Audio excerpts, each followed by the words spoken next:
Well, according to a brand new story out in Politico, at least 21 black staffers have left their White House jobs since last year, or they're planning to leave very soon. In fact, there have been so many departures, some black aides have even adopted a term to describe it: Blaxit.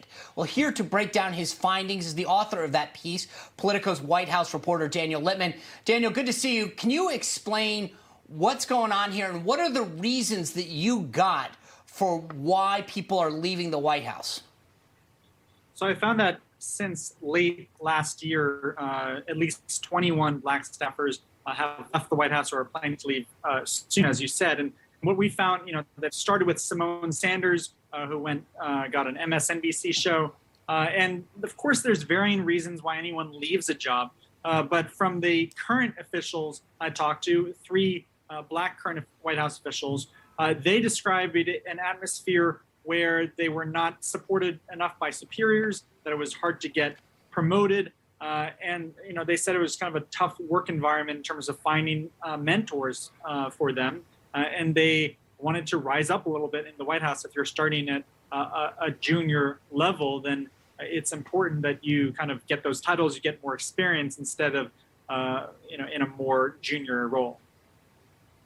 So in your article, you talk about the Deputy Chief of Staff, Jen O'Malley Dillon, and that she isn't doing enough, or they say that she isn't doing enough to promote them or push them forward. How big of a role do you think that she is playing in all this? So she's the Deputy Chief of Staff, and her role is in charge of operations. That's part of her bucket, and that includes approving internal promotions. Although, the White House did push back, and they said that she is kind of the last line of defense in terms of if there's questionable, if she has to do more due diligence, and that, she hasn't blocked any promotions. But I think the broader point about her stance, which is that the current officials told me that they feel like she hasn't made it as big of a priority as as Biden himself promised, which is to create the most diverse administration, the most diverse White House. And in many ways they have. They have nominated, they put in the first female black Supreme Court justice. They have the first black female press secretary, the first person on the Federal Reserve's Board of Governors.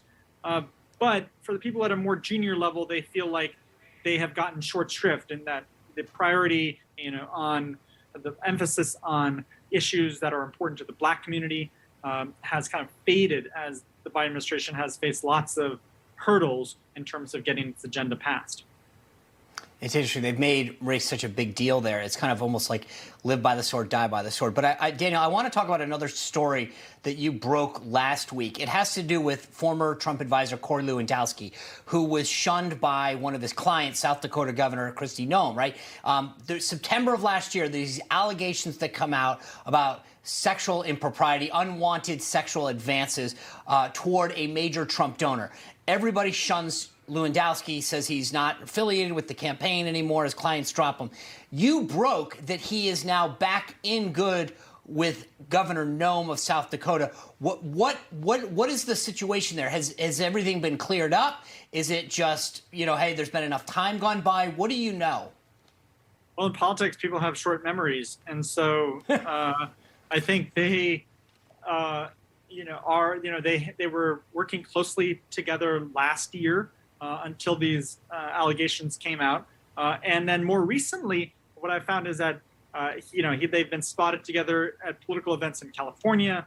They were, spotted at the hotel where they had the RGA conference, Republican Governors Association conference, at that event last week in Nashville.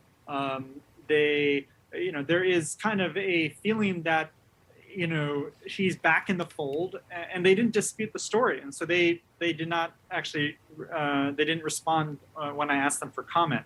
And so I think that kind of shows that Lewandowski has had this kind of career that, people want him to get close to Trump, or they think that he can speak to the Trump base.